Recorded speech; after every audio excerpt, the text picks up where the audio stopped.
여러분 반갑습니다. 할렐루야. 예.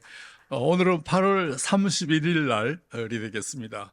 그래서 지난주에 이어서 구약에 나타난 전문의 선교 신학을 하면서 오늘은 선지서에 나타난 선교 신학, 선교사의 삶을 또 돌아보는 시간이 되겠습니다. 예, 너무너무 이 양육 시간이 너무 귀하고 복됩니다. 근데 제가 항상 강조하는 거는 끝나는 거는 똑같다. 시간은 그렇죠. 시작은 늦어도 끝나는 시간은 똑같다라는 얘기를 말씀을 드리고 싶고, 우리 담임 목사님은 좀 더 길게 많이 이렇게 해라 이렇게 말씀을 해주셨는데 좋은 설교자, 좋은 강사는 우리 학생들, 우리 청중들이 듣기에 너무 편하면 좋겠다, 그렇죠? 제 수업을 듣고 학생들이 치유를 받았다, 위로를 받았다, 힐링의 시간이다, 뭐 이런 얘기. 예. 어떤 우리 점심 식사 후에 또 하는 시간이라서 좀 쉬는 시간 같기도 하고, 그렇죠? 또 조금 졸리는 시간 같기도 합니다. 그래서 눈을 감고 들으셔도 괜찮고. 예. 자, 우리 오늘 시작하는 찬송가 한 장 같이 436장이거든요. 436장 찬송가. 예, 오늘 목사님 말씀을 들으면서 받은 은혜가 너무 큽니다. 예, 처음 제가 예수 믿고 어떻게 헌신하게 됐는지 첫사랑을, 첫 시간을 생각하게 하는 그런 메시지에서 은혜를 많이 받았습니다. 436장을 보면 나 이제 주님의 새 생명 얻은 몸, 옛것은 지나고 새 사람이로다. 우리 한번 힘차게 찬송가.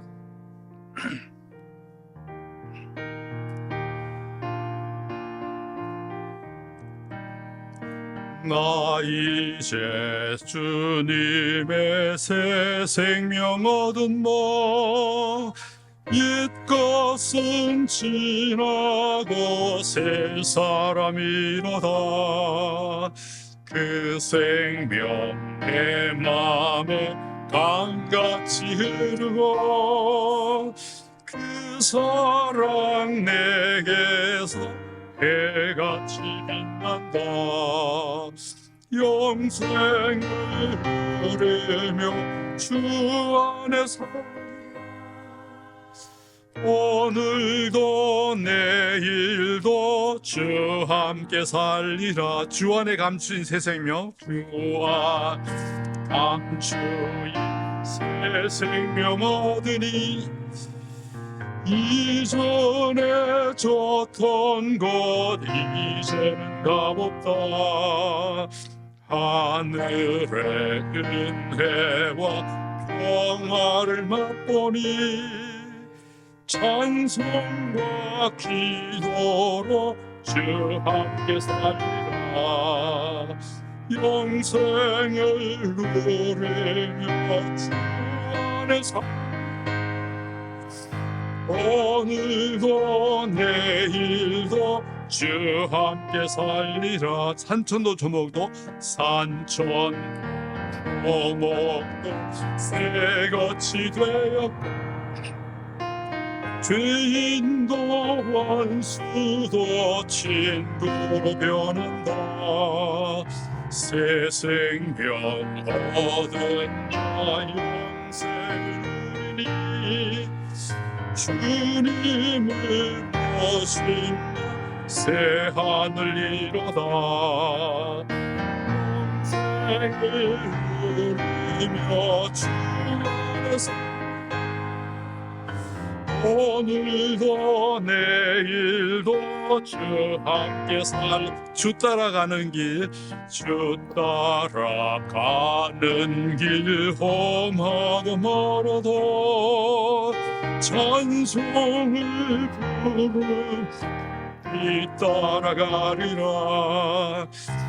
아주를 모시고 영원히 날마다 섬기며 주 함께 살리라. 영생을 누리며 오늘도 내일도 주 함께 살리라. 아멘.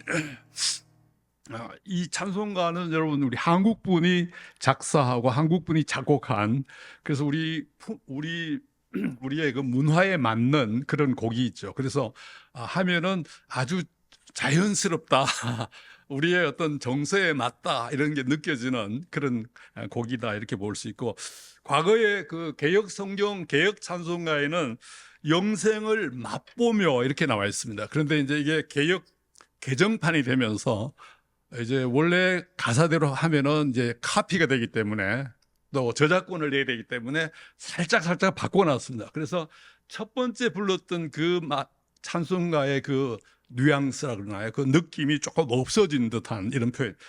영생을 맛보며 이렇게 나가야 되는데 영생을 누리며 해버리니까 조금은 희석된 듯한 이런 느낌도 있습니다.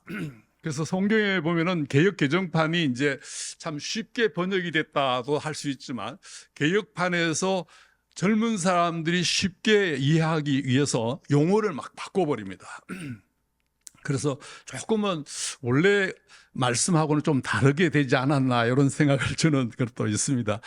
시편 34편 8절에 보니까 너희는 여호와의 복을 맛보아 알지어다 라는 말씀이 있습니다.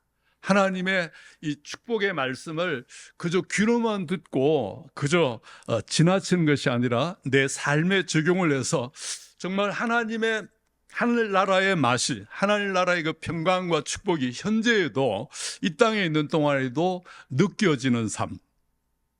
너희는 여호와의 선하심을 맛보아 알지어다. 시편 34편 8절 말씀을 이 436장 찬송가는 그렇게 적용한 찬송이 아닐까 그렇게 생각을 해봤습니다. 여튼 여러분 오늘은 이제 선지서의 구약의 선지서 파트를 나아가도록 그렇게 하겠습니다. 구약 성경 가운데 가장 읽혀지지 않는 성경이 이제 선지서다 이렇게 볼 수 있지만,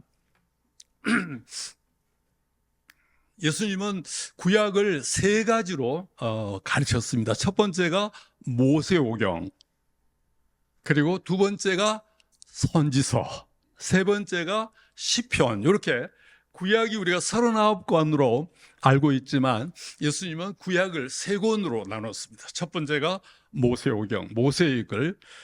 누가복음 24장 44절에 보면 예수님은 구약을 세 권으로 보셨다라는 얘기.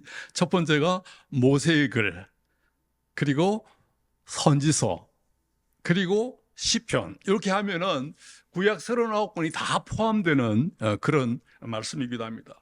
우리가 잘 아는 대로 여호수아서부터 시작되는 역사서는 전 선지서다 이렇게 구분을 합니다. 여호수아서부터 시작해서 대선지서, 소선지서를 포함하는 모든 것이 선지서에 들어가고, 그리고 우리가 욥기부터 시편, 잠언, 전도 이 5권을 이제 시편이다 이렇게 표현을 하기도 합니다. 그래서 여하튼 구약은 세 권인데 첫 번째가 모세오경, 두 번째가 선지서, 세 번째가 시편. 그만큼 구약의 39권이 아니고 이런 세 권으로 가르쳤다. 물론 그 세 권 가운데 이제 조금 더 구분하면 모세오경은 5권, 그리고 선지서가 8권이 됩니다. 그리고 이제 소위 시가서 혹은 시편이라 이렇게 부를 수 있는 소위 성경적인 문학서, 라이팅이다 해서 이것이 11권이 됩니다. 그래서 전부 합치면 24권인데 오늘 우리가 얘기하는 구약은 전부 39권이지 않습니까? 유대인의 성경 구분법, 즉 예수님 당대에도 구약을 가지고 이제 설교를 하셨는데 24권이었습니다. 그 이유는 이 소선지서 12권을 한 권으로 카운트하고, 사무엘 상하도 한 권, 열왕기 상하도 한 권, 에스라 느헤미야도 한 권, 이렇게 해서 전체가 24권. 우리 대학 다닐 때 기독교 대학이나 신학과를 나오신 분들은 조금은 구약 서론 시간에 하는 수업인데 처음 들었죠, 그렇죠? 우리가 39권으로 알고 있는데 유대교적인 구약 구분법, 삼구분법이라 그랬습니다. 그렇죠? 첫 번째가 모세오경, 선지서, 그리고 시가서. 그리고 그 각 성경 안에 모세오경은 5권이고 창세기부터 신명기까지. 그리고 이제 여호수아부터 시작해서 우리가 역사서로 보는 전선지서, 그리고 대선지서, 그리고 소선지서를 포함한 7권의 예언서가 선지서에 들어가고, 나머지가 이제 시가서, 라이팅으로 들어갑니다. 예, 조금 시험에 안 나옵니다, 여러분. 우리 홍 장로님이 앞에서 걱정을 많이 하시는 것 같은데, 이걸 다 외워야 되나 이렇게 걱정을 하시는 것 같은데 시험에 안 나오지는 않습니다. 여하튼 여러분, 구약의 세 파트 중에 오늘 선지서에 제가 타이틀을 한국은 선지자를 부른다라고 제 이제 강의의 타이틀이기도 합니다. 구약 성경, 구약 신학, 특히 선지서를 공부할 때 정말 이 땅에, 이 나라, 이 민족에게 정말 하나님의 말씀을 전하는 선지자가 필요하다. 우리는 그리스도인으로서 이런 선지자적인 삶을 주님 정말 살아가게 하소서 라는 이런 메시지 속에서 한번 따라합시다. 한국은, 옆에 분을 보면 선지자를 부른다. 예, 우리 아들포유 교회가 정말 이 시대에 할 수 있는 사명이 아닐까. 할렐루야. 이 주일 오후 시간에, 양육 시간에 하나님의 언약의 말씀을 우리가 우리 자신에게 적용하면서 받은 은혜가 너무나 크고 이제는 또 우리가 일주일 동안을 아들포유 교인으로서, 아니 하나님의 백성으로서 살아내야 할 이런 또 책임이 있는데, 여하튼 이 양육의 시간이 조금은 여러분에게 도움이 되기를 바라는 마음으로 여하튼 구약 성경 중에 선지서 이사야부터 시작해서 말라기까지의 이런 내용들을 좀 체계적으로 공부하면 좋겠다라는 거죠. 제가 어릴 때 이제 김창인 목사님이 이제 살아 계실 때 태계로 5가에 있는 충현교회를 출석을 했습니다. 그 김창인 목사님이 항상 성경책을 이렇게 늘 주일날 들고 다니시고, 그리고 성경책을 항상 이렇게 가져야 된다 이렇게 말씀을 하셨습니다. 그러면서 가끔씩 북한을 넘어오다가도 총탄을 여기 성경 때문에 성경책을 이렇게 들고 있을 때는 총탄을 피했다 뭐 이런 얘기부터, 그때 막 그런 간증들이 있을 정도였어요. 자, 여러분, 성경책은 이렇게 들고 다니는 게 아니고 이렇게 할렐루야. 그 김창인 목사님 늘 그런 말씀을 하시고, 또 하나는 항상 매주 구약의 한 장, 그 다음 주는 신약의 한 장, 항상 구약과 신약을 왔다 갔다 하면서 매주 이렇게 번갈아 가면서 구약과 신약을 같이 읽어야 된다, 이걸 실천하신 분으로 제가 늘 기억을 하고 있기도 합니다.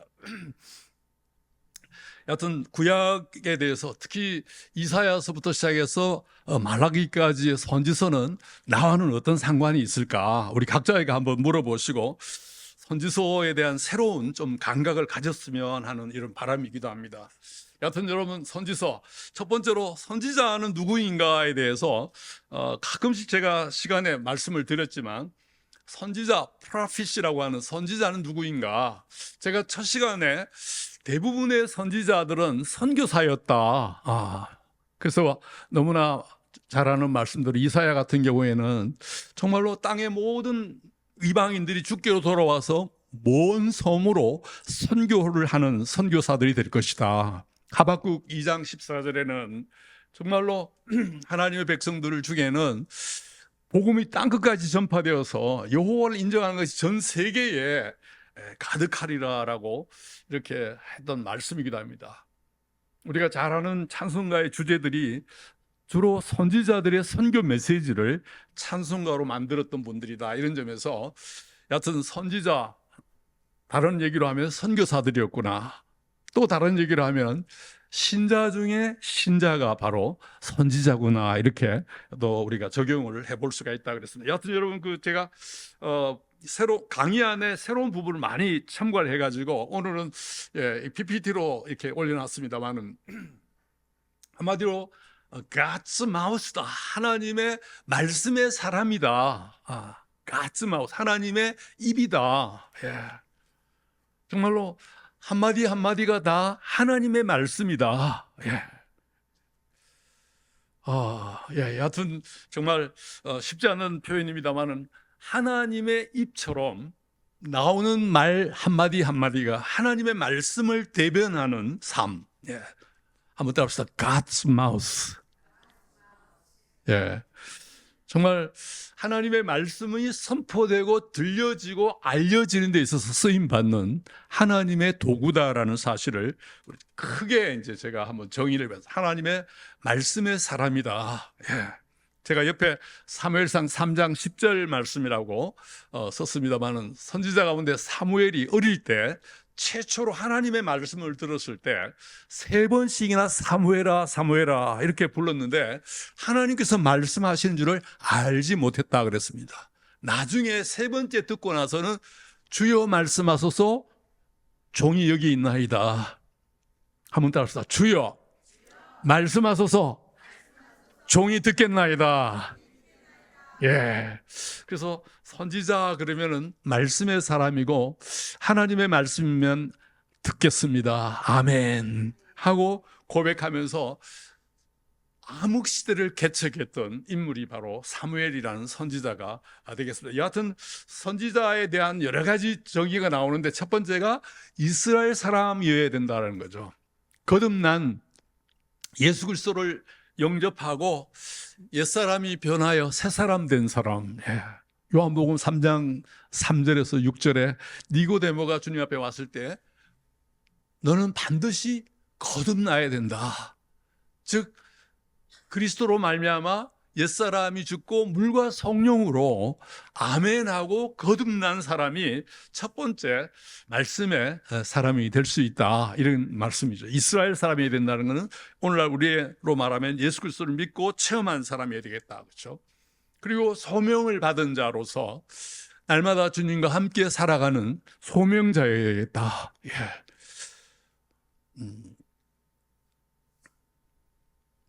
제가 총신에 처음 들어갔을 때부터 지금까지 이제 첫 전도사가 되고 신학생이 되고 또 교수가 되고 목사가 되면서 가장 많이 들었던 말씀이 소명이었습니다. 소명. 그리고 매 학기마다 새로운 우리 신입생들을 면접하면서 어떻게 주의 일에 이렇게 헌신하게 됐느냐라는 이 동기를 묻는 시간이 되면은 저는 제가 처음 예수를 믿었을 때 그리고 처음 제가 신학을 했을 때 그 시간으로 돌아가곤 합니다.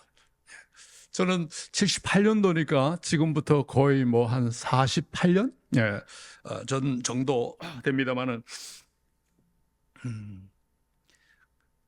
해마다 늘 새로운 학생들이 전국 팔도에서 다 올라와서 주의 일을 하겠다 이렇게 했을 때 면접을 받으면서 또 제가 물으면서 어떤 질문보다도 첫 번째 한 가지 질문, 거듭남에 대한 또 소명에 대한 어떤 감동을 갖고 있는가 이런 부분들을 들으면서 저 자신이 하나님 앞에 받았던 은혜들을 또 생각하면서 정말 오늘 말씀처럼 초심을 잃지 말아야 되겠다라는 것, 첫 번째 받았던 은혜들을 제가 늘 기억하곤 했었습니다. 그런 점에서 여기 계신 우리 양육받으신 우리 모든 성도님들은 너무너무 하나님이 소중히 여기시는 우리 일꾼이십니다. 할렐루야. 오늘 아침에 말씀을 듣다가 제가 첫 번째로 제가 주님 제 인생을 주님께 드리겠습니다라고 고백했을 때가 오늘 시편 32편을 목사님 말씀을 해주셨는데 다윗이 받은 은혜에 대해서 허물의 사함을 받은 자의 복에 대해서 말씀을 하셨는데 저도 고3 때 여름 수련회 아마 7월 말 8월 초에 그때 수련회 참석했다가 그 목사님 김진택 목사님이라고 서울에 장승백에 있는 한성교회 담임 목사님이셨고 그분이 전국에 다니면서 전국 SC라고 하는 합동측의 중고등부 연합 수련회가 있습니다. 그래서 그 중고등부 연합 수련회에 참석해서 마지막 날 금요일 날 캠프파이어를 하고 그때 이제 하나님께 회개의 편지글을 쓰고 회개하고 결단하고 이제 내려가는 그런 마지막 날 밤이었습니다. 그래서 낮에 은혜 받고 이제 마지막 결단을 편지 글로 써라 이렇게 나와 있습니다. 그래서 하늘에 계신 하나님 아버지께 하면서 받은 은혜에 대해서 쓰고 또 자기의 잘못된 그 글들에 대해서 회개하는 문장을 써서 고백을 하는 그런 거였습니다. 그래서 열심히 이제 써서 가지고 있는데 각 고등부, 중고등부 회장들 그 편지 글은 먼저 연합회 총무가 와서 그걸 걷어간다는 거죠. 예. 그래서 저 빨리 제가 가지고 있으면 자꾸 후배들이 보자 그래서 뭘 썼는가 이렇게 보자고 자꾸 그래서 제가 드렸는데 나중에 알고 보니까 중고등부 회장 글들은 목사님이 캠파이어 저녁 집회 시간에 읽는 거였습니다. 그때 한 25개 교회, 하여튼 뭐 많은 교회 회장단들의 글들이 목사님이 이제 읽기 시작하는 거였습니다. 그래서 저의 죄악이 전 만천하에 공개가 되는 그런 공개적인 회개의 시간을 갖게 되었습니다. 정말 힘들었습니다. 정말 힘들고, 왜냐하면 그때까지 저의 이미지 관리가 너무 잘 돼 있었거든요. 여러분 보시다시피 잘생겼죠? 예. 또 죄송합니다. 김성희 장로님 죄송합니다. 키 크고 잘생긴 우리 김성희 장로님도 계시는데 그렇죠? 여하튼 그 중고등부 회장이 되다 보니 인기 투표로 됐잖아요. 회장이 대부분 그때 중고등부 회장은 다 인기 투표로 됩니다. 예. 인기도 좋았죠. 특히 여학생들이 잘 따르고 예. 후배들이 예 그랬었는데 근데 그걸 목사님이 이제 20몇 개 교회의 대표 회장들의 그 글을 읽으면서 그 사실을 알고 나서 저는 아차 이제 늦었구나. 예. 이제 죽었다 이런 생각을 하면서 정말 마음속에 그때 전도도 잘했어요. 매주 뭐 중고등부가 부흥할 정도로 열심히 전도하고 예.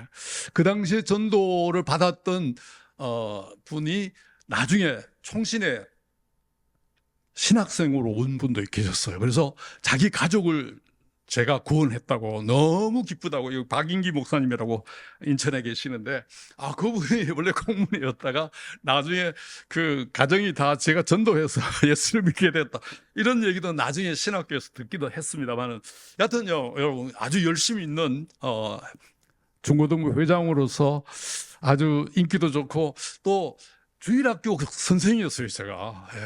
주일학교 학생들의 찬송을 가르치는 선생이었어요. 고등부 학생인데 예.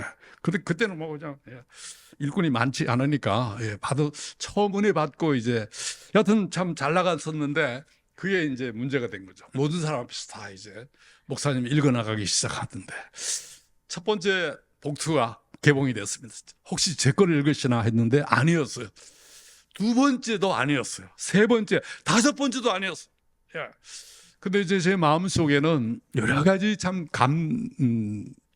변화가 일어나기 시작하는데 처음에는 너무 괴롭다. 정말 너무 이거는 공개 재판이잖아요. 그야말로 많은 사람 앞에서 그러면서 오는 마음의 부담감. 혹시 저와 같은 그런 경험을 가지신 분도 여기 계실지는 모르겠습니다만은 근데 마음속에 이제 들리는 음성 중에 하나가 너도 예수 믿고 죄 사함 받아야 된다. 한번 따라서 너도 예수 믿고 죄 사함 받아야 된다.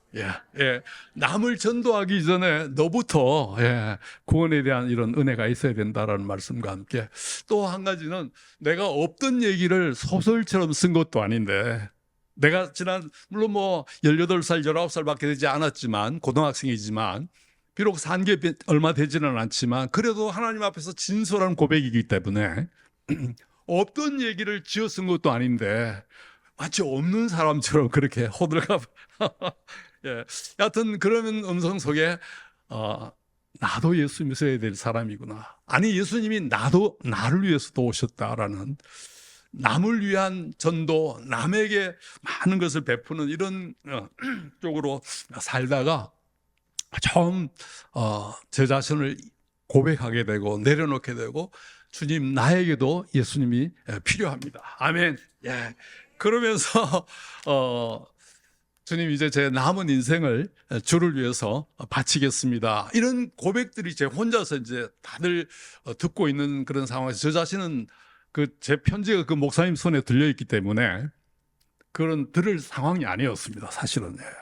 그러면서 제 마음속에 주님께 제 일생을 주를 위해서 이제 헌신하겠습니다.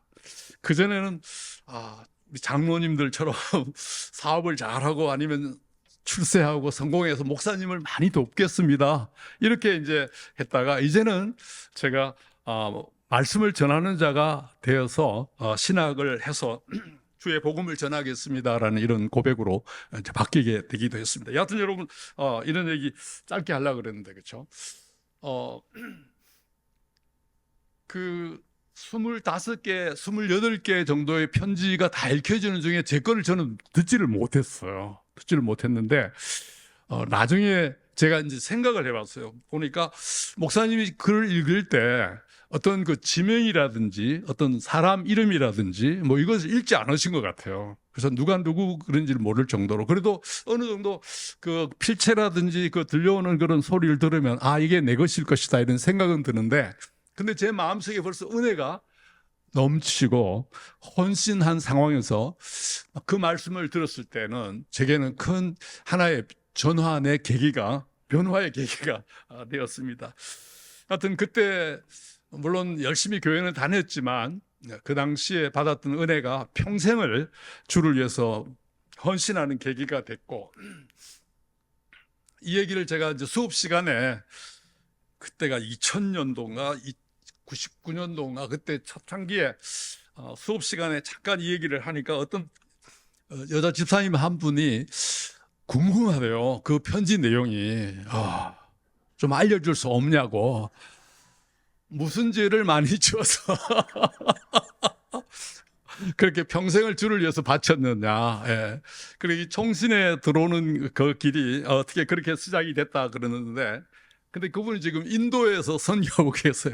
선교하고 계시는데 여하튼 처음 주님을 만났을 때 그 감동과 감격이 지금까지도 정말 갚을 수 없는 그런 사랑으로 남아있기도 합니다.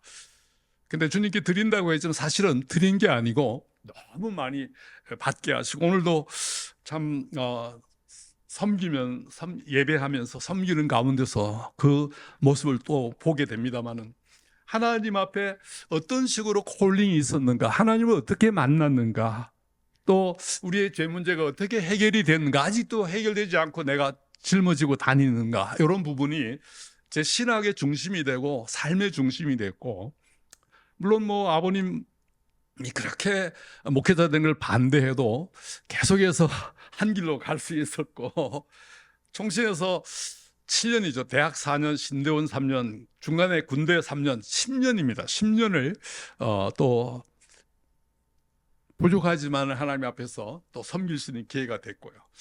여하튼 이렇게 선지자들은 하나님의 소명을 이 모양 저 모양으로 있는 모습 그대로 하나님께서는 부르시고 계신다라는 말씀을 드리고 싶고 또 하나는 성령의 사람이다라는 것 그리고 하나님 말씀의 대변인으로서 세상을 향하여서 하나님의 메시지를 전파하는 사람 그리고 하나님의 계시를 말씀으로 받고 그것을 열심히 전달하는 God 스피커로서의 역할 그리고 하나님의 양들을 정말 사랑함으로 능력 있게 힘 있게 인도하는 목자로서 이런 다양한 모습들이 선지자의 모습이다라고 선지서 수업에서 정의를 내리고 있습니다. 한 6가지 정도로 이스라엘 사람으로 거듭난 자, 또 하나님의 소명을 받은 자, 성령의 사람, 하나님을 대변하는 또 하나님의 계시를 받고 하나님의 양떼를 인도하는 이런 하나님의 사람으로서의 선지자의 모습이라면 오늘 신약 시대의 선지자는 누구인가? 누가복음 6장 22절 23절에 보니까 예수를 위해서 핍박받고 예수님 때문에 고난받는 자의 선배다 이렇게 정의를 하고 누가복음 6장 22절 23절에 옛날의 선지자가 바로 그러한 삶을 살았다라고 말씀하면서 예수 그리스도 이전에 제자의 삶을 실천했던 우리의 믿음의 선배들의 삶이다 이렇게 적용을 해볼 수가 있습니다. 선지자가 누구냐? 바로 예수 그리스도 이전에 제자의 삶을 실천했던, 그야말로 말씀 때문에 고난을 당하고 그렇지만 기쁘게 살아갔던 하나님의 참된 제자였다. 예수님 오기 이전에 구약의 제자도의 삶은 바로 이런 선지자의 삶이었다, 이렇게 볼 수가 있습니다. 이런 삶을 살았던 세 명의 롤 모델을 볼 수가 있습니다. 선지자 중에 선지자는 바로 모세다. 구약의 선지자의 최고의 우두머리가 있다면 바로 모세인데, 모세는 누구냐에 대해서 사도행전 7장 22절 이하에서 30절 사이에서 40, 40, 40 이렇게 나옵니다. 그의 생애가 120년인데 40년은 왕궁에서 살았고 40년은 광야에서 살았고 그리고 40년은 하나님의 일꾼으로 40을 살아서 120세에 하나님의 부름을 받았던 인물이다, 이렇게 나와 있습니다. 그 사도행전 7장 22절에 보니까 애굽의 모든 학문을 배워서 말과 일에 능한 자라, 이렇게 나와 있습니다. 한마디로 최고 학부를 왕궁 교육을 받고 정말 하나님의 법을 기록하고 가르치기에 가장 합당한 그런 자의 모습입니다. 그래서 우리가 이렇게 양육의 시간이 필요한 것은 이런 학문적인 훈련이 너무너무 중요하다는 거죠. 애굽의 학술을 다 배워서 말과 일에 능한 자가 되었다, 이렇게 표현되어 있습니다.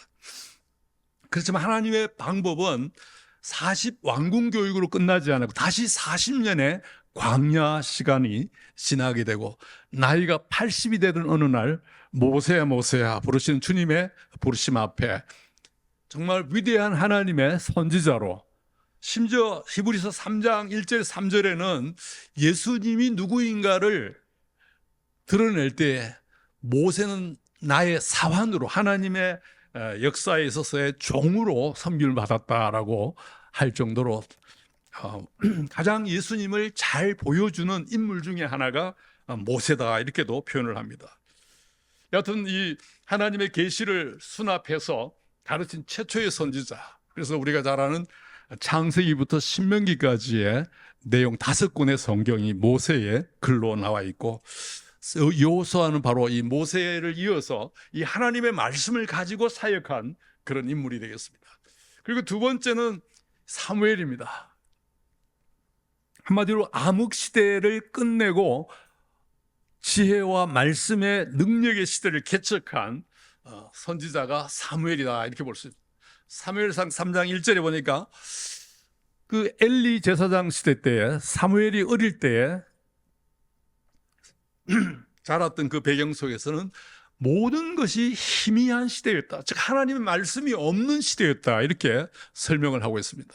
그러다가 하나님께서 사무엘아 사무엘아 부르셨다, 3장 10절에 부르시니까 주여 말씀하셔서 종이 듣겠나이다 라고 고백하면서 암흑 시대, 즉 말씀이 없는 시대가 끝나고 말씀의 시대, 즉 선지자가 하나님의 말씀을 선포하는 그 시대를 개척한 인물이 바로 사무엘이고, 그래서 이 시대에는 정말 하나님의 말씀 중심의 우리 아델포이 교회, 할렐루야, 이렇게 돼서 이 시대를 개척해가는, 이 암흑 시대를 열어가는 이런 모습이 사무엘 선지자의 모습이다, 이렇게 보겠습니다. 한마디로 모세 시대를 이어서 다윗 시대로 연결하면서 이스라엘의 역사에 하나님의 말씀이 풍성하게 거하게 만들었던 인물이 되기도 하고, 다윗이라는 사람을 왕으로 기름 부어 세웠던 선지자가 또 사무엘이기도 하다, 이렇게 봅니다. 그래서 사도행전 13장 22절에는 사사시대를 끝낸 인물, 즉 마지막 사사다. 그리고 사도행전 3장 24절은 최초의 말씀의 시대, 공식적인 말씀의 시대를 열어간 인물이 바로 사무엘이다, 이렇게 정의를 하고 있습니다. 그리고 이제 세 번째가 엘리야입니다. 엘리야 선지자입니다. 이 선지자, 엘리야 선지자도 우리가 알다시피 하나님의 말씀을 기록한 선지자가 아니고 오직 열왕기 상과 열왕기 하까지 열왕기상 17장부터 열왕기하 2장까지의 활동했던 인물이고 그의 제자 이름이 엘리사가 되어 있습니다. 엘리사는 열왕기하 2장부터 시작해서 나머지 이스라엘의 역사를 활동했던 인물이고 우리가 잘 아는 대로 이사야처럼 이렇게 큰 선지서를 남긴 그런 선지자는 아니지만 한마디로 성령의 능력을 힘입어서 이스라엘을 지켜냈던 그런 인물이다 이렇게 봅니다. 열왕기상 18장 17절에 보니까 아합이라는 왕이 엘리야를 처음 만났을 때 이스라엘을 괴롭게 하는 자라 이렇게 표현합니다. 아합이 자기는 이제 바알 숭배를 하니까 자꾸 자기의 그 우상 숭배를 반대하고 괴롭게 하니까 엘리야 선지자를 바라보면서 이스라엘을 괴롭게 하는 자 너냐 이렇게 묻습니다. 열왕기상 18장 17절에 아합 왕이 보는 엘리야의 모습입니다. 그런데 열왕기하 2장 12절에 이스라엘 백성 즉 엘리사가 보는 그의 스승 엘리야의 모습이 나옵니다. 우리 옆에 분에게 이렇게 축복합시다. 당신은 이스라엘의 군대와 마병입니다. 예, 이스라엘의 아버지고 이스라엘의 영적인 아버지로서의 리더고 또 이스라엘을 지켜나가는 바로 군대. 옆에 분 다시 한번 봅시다. 우리 한국을 지키는 영적인 군대입니다. 할렐루야. 예. 열왕기하 2장 12절에 이스라엘을 지키는 군대라 이렇게까지 표현할 정도의 인물로 한 사람의 영적인 인물이 정말 한 국가에 차지하는 그 위치가 뭔가를 보여주는 그런 표현입니다. 물론 우상을 숭배하는 아합이나 이세벨 입장에서는 정말 이스라엘을 괴롭게 하는 이스라엘을 망하게 하는 사람같이 보일지 모르지만 정말 오히려 하나님 나라를 확장하기 위한 하나님의 일꾼이었다라는 이런 인물이 바로 엘리야 선지자가 되겠습니다. 그야말로 엘리야 시대 때는 위기 시대다 이렇게 이스라엘 역사에서 정말 바알 우상 숭배에 대해서 전쟁이 일어났던 그야말로 아합 왕이나 이세벨과의 영적 전쟁에서 승리한 인물이 바로 이 엘리야 선지자가 되겠습니다. 그리고 그 당시에 이제 이 다윗 이후에 이스라엘이 남북으로 나눠지면서 정말 남유다와 북이스라엘 사이에 일어나는 여러 가지 신앙의 문제가 많이 일어나는 시대입니다. 이런 위기 시대에 하나님의 언약을 늘 기억하게 하면서 언약을 근거로 해서 이스라엘 백성들을 향해 하나님의 심판의 메시지, 그러나 하나님의 회복의 메시지, 한번 따라합시다. 심판과 회복, 예, 또는 심판과 구원의 메시지를 심판만 외친 게 아니라 회복을 위한 또 더욱더 성장을 위한 그러한 메시지를 선지자들은 외치게 되고 이제 이사야부터 시작해서 말라기에 이르는 소선지서에 이르는 이런 다양한 선지자들의 메시지가 나오는 이런 모습이 엘리야 선지자 때부터 시작이 됐다 이렇게 보겠습니다. 여하튼 모세 그리고 사무엘 그리고 엘리야 이 세 명을 우리가 늘 기억하면서 이 시대의 선지자로서의 이런 삶을 살아가야 되겠다 이렇게 볼 수가 있겠습니다. 그러면 구약에 나타난 선지자는 어떤 삶을 살았는가? 제 은사였던 윌리엄 벤게메른 교수가 한 7가지로 요것만 하고 이제 마치도록 하겠습니다. 시간이 거의 다 돼갑니다. 여러분, 예, 주무시는 분이 한 분 계시는데 그래도 곧 끝내겠습니다. 예. 참 선지자의 길을 가는 인물. 제가 여기 원본도 밑에 달아놨습니다만은 제가 가지고 있던 이 자료에 True Prophetic False Prophet의 7가지 기준점 해가지고 이렇게 나와 있는데 이것은 아마 여러분들이 쉽게 얻을 수가 있을 겁니다. 우리 사무실에도 있고 해서 하여튼 그 제가 쉽게 이제 우리 한국말로 번역을 해서 그 삶의 기초 자체가 사역의 기초 자체가 오직 말씀이라는 거, 오직 말씀, 오직 하나님의 계시. 그러나 그 당시에 참 선지자의 길을 걷지 않던 이런 false prophet, 거짓 선지자들은 혼합주의적인 이런 자세를 취했다라는 것. 교회에도 하나, 세상에도 하나 이렇게 하면서 적당하게 이렇게 혼합하는 거죠. 혼합주의. 이게 거짓 선지자라면 참선 오직 말씀 외에는 없다라는 거죠. 두 번째가 하나님의 말씀을 통째로 다 100%다 수납을 하는 삶이었다면, 그 당시에 이제 종교가들 가운데 좀 이렇게 문제가 있는 사람들은 사람들이 좋아하는 주제들만 골라서 이렇게 하나님 말씀 전체를 수용을 하지 않았다는 것이죠. 그리고 세 번째는 오직 하나님만 의존하는데, 그 당시에 일부 종교가들은 세상의 어떤 권력 구조에만 너무 세상을 의존하는 이런 모습이었습니다.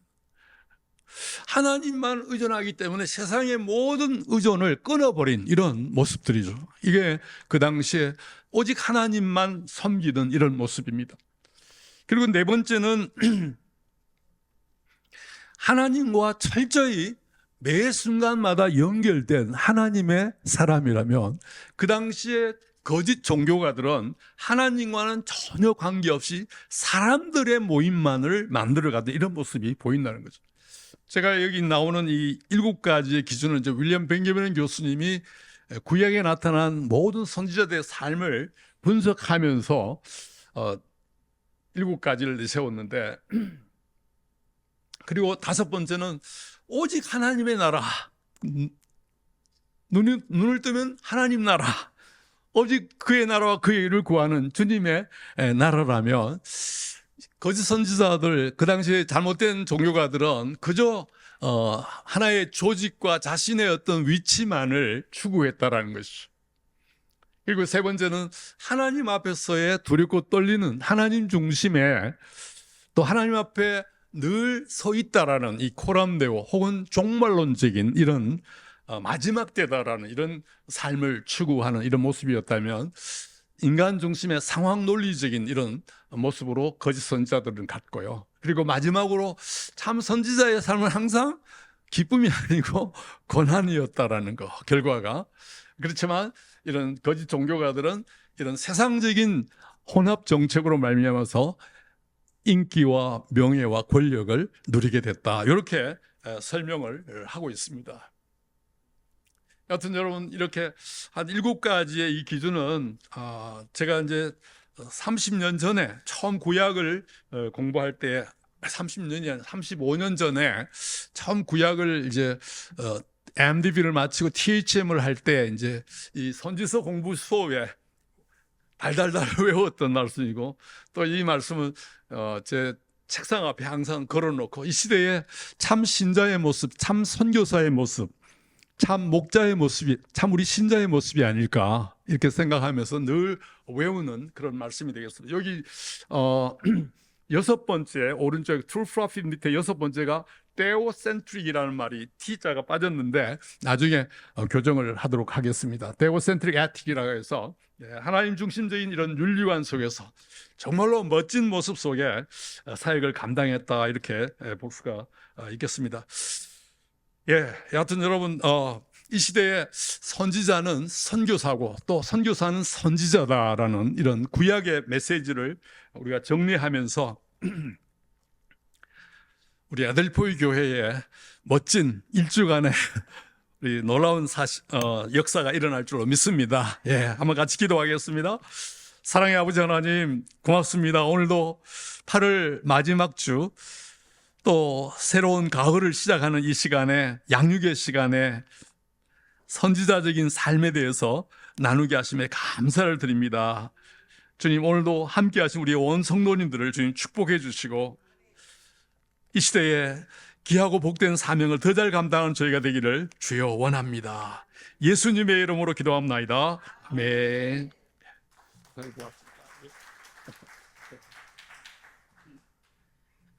네, 생각보다 이제 정말 빠르게 여기를 이렇게 이 선지서 쪽을 다뤄주셨는데, 사실 정말 되게 중요합니다. 절대 고백하실게요. 이 시대에 선지자가 나입니다. 자, 옆에 있는 분한테 이렇게 좀 건면하실게요. 당신은 말씀의 대변인입니다.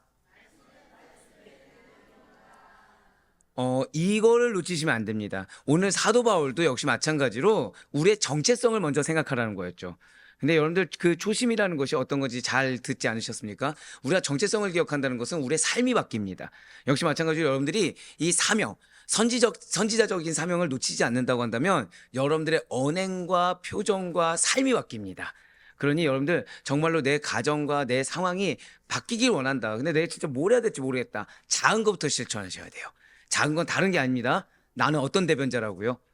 임동현의 대변자 또는 내 이름의 대변자가 아니라 나는 말씀의 대변자라는 사실을 잊지 않는 가운데 여러분들 그 작은 변화가 가정 가운데 어떤 열매를 맺는지 체감할 수 있는 은혜의 한 주가 되길 간절히 소망하겠습니다. 자, 수고하셨습니다.